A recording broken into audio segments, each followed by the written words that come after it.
The Zephyrian security scanner hummed with alien frequencies as Commander Sarah Chen stepped through the archway. She'd done this dance before.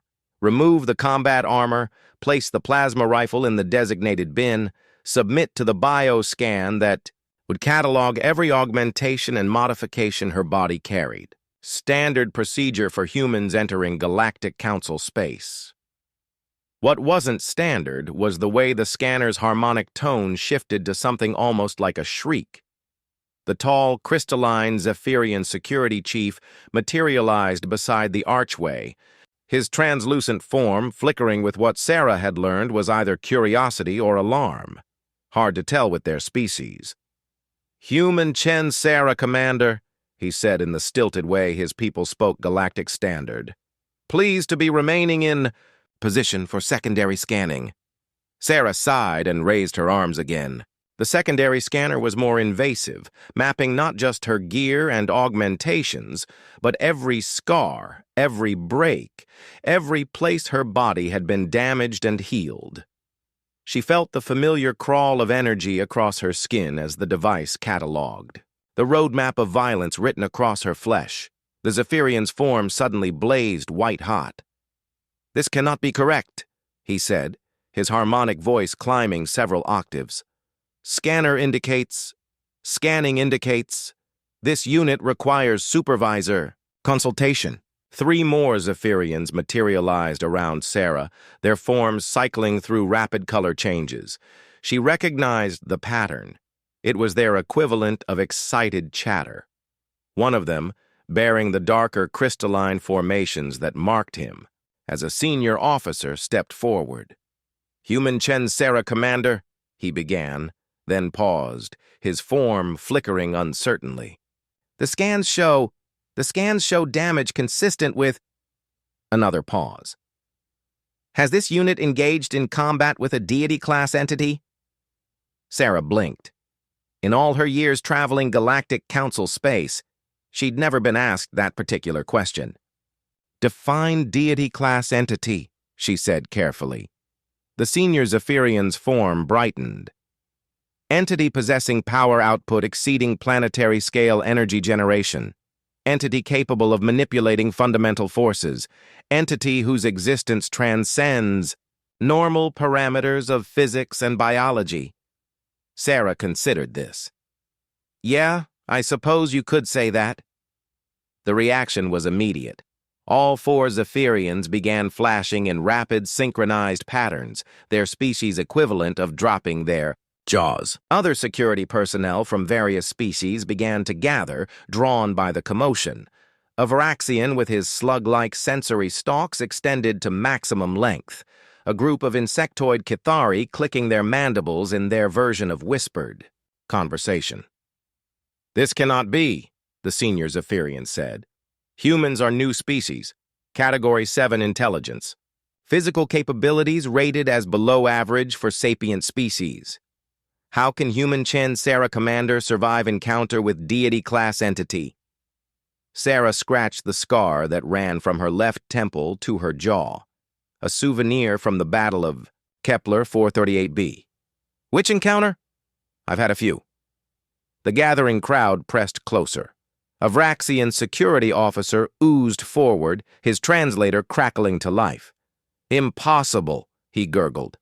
"My species has encountered such an entity once in our 10,000-year history. Entire star systems were sterilized.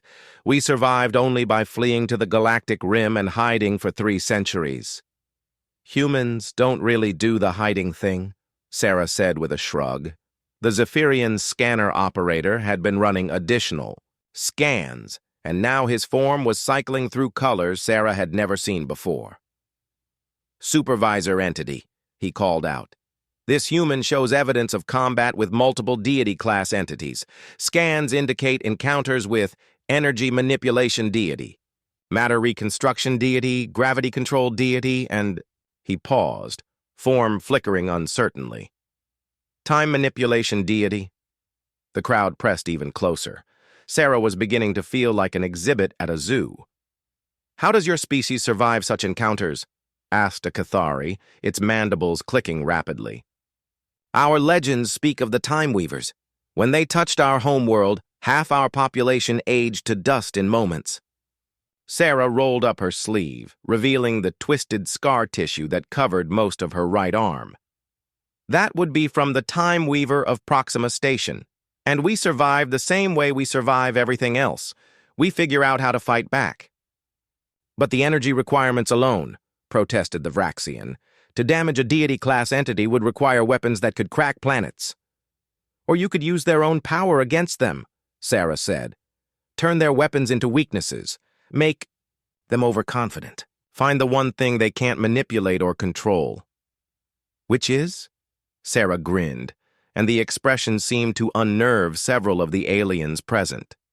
Human stupidity, specifically our stubborn refusal to accept that something can't be killed. The senior Zephyrian's form had settled into a steady, deep blue. What Sarah had learned was their species' color for profound contemplation. Your species fights entities that others worship or flee from, he said slowly, and you win. Sometimes we win, Sarah corrected. Sometimes we die. But we never stop trying. That's the difference between us and you. The crowd had grown to include representatives of a dozen species, all chattering in their various languages about the human who fought gods. Sarah picked up her gear from the security bins and began strapping on her armor. We're not stronger than you, she continued, adjusting her weapon harness. We're not smarter, not faster, not more advanced. But when something threatens our people, our ships, our colonies, we don't calculate odds. We don't run probability analyses. We don't debate in councils for decades about the best course of action. She sealed her helmet and activated her suits. Systems.